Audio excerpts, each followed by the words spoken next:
కంగారు పడకమ్మా. రాత్రి మిమ్మల్ని ఎవరో కొట్టేసి రోడ్డు మీద పడేశారు. అది మా బాబుగారు చూసి ఇంటికి తీసుకొచ్చారు. బాబుగారా? ఎవరు? ఈ ఇంటి యజమానమ్మా, శ్రీకృష్ణ గారు. అదిగో వస్తున్నారు సారు.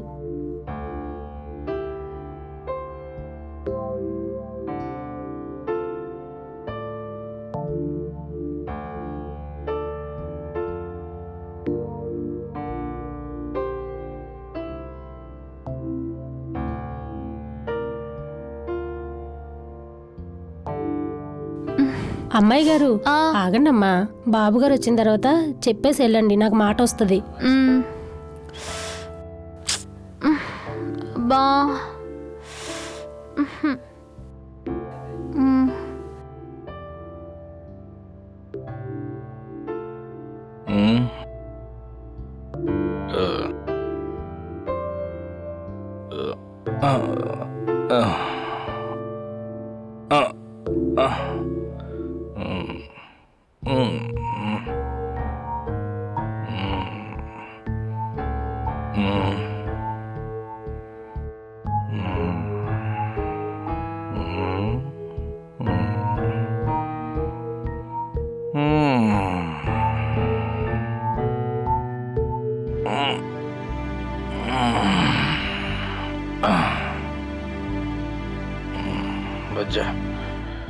Baca.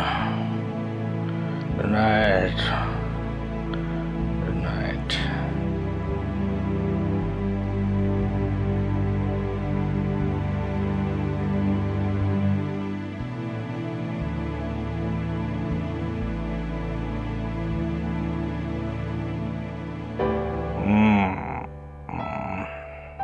బాబుగారు భోజనం చేయండి బాబు.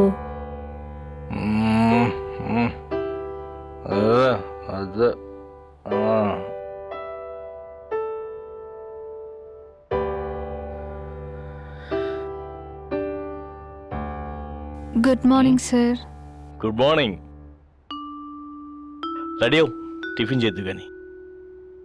ఇప్పటికే నేను చాలా శ్రమ పెట్టాను, నేను వెళ్తాను. చూడండి, శారీరకంగా మానసికంగా మీరెంతో కుంగిపోయారు. మీకు అభ్యంతరం లేకపోతే క్షమించండి. నేనెవరో తెలిస్తే నేను ఒక వేశ్యని, శీలం పోగొట్టుకున్న ఆడదాన్ని. నేను మీ ఇంట్లో ఉంటే మీ పరువైపోతుంది. శీలం అంటే మంగళసూత్రంలా పుట్టింటి వాళ్ళు ఇచ్చిన బంగారు గొలుసు కాదు. కాలేజీ వాళ్ళు ఇచ్చే కాండక్ట్ సర్టిఫికెట్ అంతకంటే కాదు.